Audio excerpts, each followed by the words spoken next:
प्रधानमंत्री नरेंद्र मोदी के दौरे से पहले क्यों बौखलाया चाइना? क्वाड देशों की बैठक से ठीक पहले ग्लोबल टाइम्स की ओर से क्यों भड़काऊ बयान आया? प्रधानमंत्री मोदी के फैसले के बाद सहयोगी दल और विपक्ष के नेताओं में क्यों हुए आग बबूला?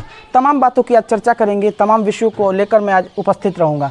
नमस्कार, मेरा नाम आयुष राज द्विवेदी है और आप सभी का मेरे यूट्यूब चैनल पर बहुत दिनों पहले अमेरिका दौरे पर पहुंचे। प्रधानमंत्री की तमाम देश के राष्ट्राध्यक्षों के साथ बैठकें हुई और आज प्रधानमंत्री जो बाइडेन के साथ बैठक करने जा रहे हैं। लेकिन उस बैठक से ठीक पहले चाइना ने फिर से एक ऐसा वाक्यांश बयान दिया है जिसके बाद से कई तरह की सवाल उठने खड़े हो गए हैं। क्वाड देश अर्थात भारत, अमेरिका, ऑस्ट्रेलिया और जापान, इन चार बड़े देशों के बीच एक समूह बनता है चतुर्भुज। जब आप पूरे विश्व का मैप देखेंगे तो पाएंगे कि चारों श्रृंखलाओं पर मौजूद ये चार देश मिलकर चतुर्भुज का निर्माण करते हैं, जिसे अंग्रेजी में क्वाड कहा जाता है।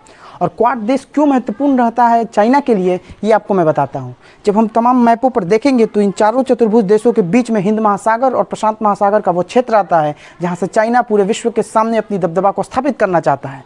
लेकिन अब ये चार देश जब एक साथ एक मंच पर मिलेंगे और प्रधानमंत्री के नेतृत्व में जब बैठकें होंगी तो कई तरह के सवाल भी खड़े होंगे और कई तरह के प्रश्न चाइना से पूछे भी जाएंगे और चाइना इसको लेकर चिंतित भी है।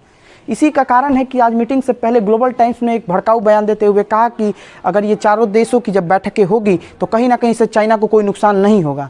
लेकिन देखना है कि जब क्वाड देशों की बैठक से बाद चाइना इस पर अपना क्या रुख लेता है। आज एक फैसले ने फिर से एनडीए के सहयोगी दल और विपक्ष के कई क्षेत्रीय दल, चाहे उत्तर प्रदेश और बिहार के, उन तमाम लोगों ने एक सवाल खड़े कर दिए हैं।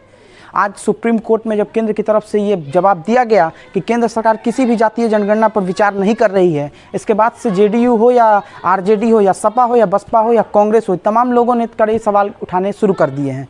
क्योंकि हमें नहीं भूलना चाहिए कि कुछ दिनों पहले जब नीतीश कुमार की अगुवाई में बिहार के 10 विपक्षी दलों का नेतृत्व नीतीश कुमार करते हुए प्रधानमंत्री से मिले थे तो उन्होंने कई तरह की आशाएं भी व्यक्त की थी। लेकिन आज तमाम कोशिशों पर आज विराम सा लग गया और केंद्र सरकार के द्वारा जो जवाब जो सुप्रीम कोर्ट में दिया गया उसके बाद ये साफ हो चुका है कि अब केंद्र सरकार किसी भी तरह का जातीय जनगणना नहीं कराने जा रही है।